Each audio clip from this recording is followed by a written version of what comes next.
The downward spiral began probably when I was about 10 years old.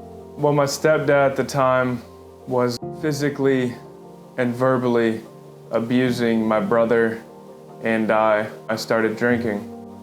Throughout my whole life, I've always had a lot of self-doubt and self-worthlessness.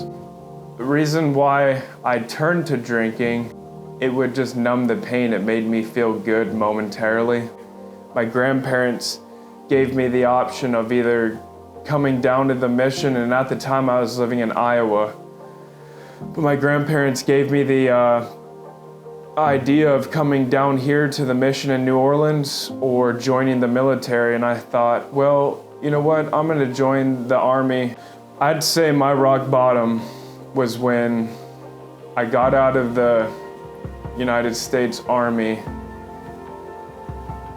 July 1st of last year, and at the time I was probably on like a 3-day binge of LSD, drinking,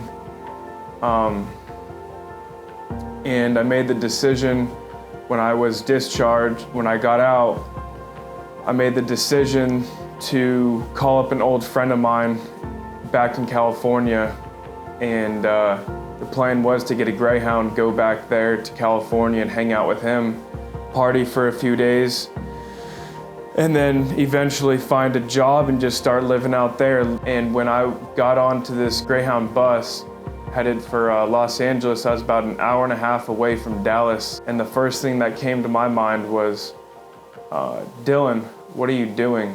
This isn't you, this isn't what you want. And I just saw the two things that were gonna happen if I kept on that path and I just went out there. One was either gonna be death, or the second one was gonna be a long time and probably prison or jail or something. And I didn't want either of them. It was just, everything that's happened throughout my life.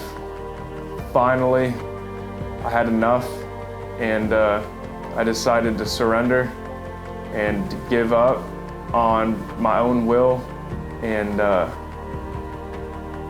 it was just, I wanted change. After I got out of the military, I called my family back up, and they hooked me up with the mission. I remember it was about 2 or 3 months in, just middle of the day, it just hit me, an overwhelming feeling of just comfort and love. It was the most peaceful feeling I've ever had. And I knew at that point there that I was forgiven, that I was loved, and that no matter what I did in my past, it was no longer a part of me.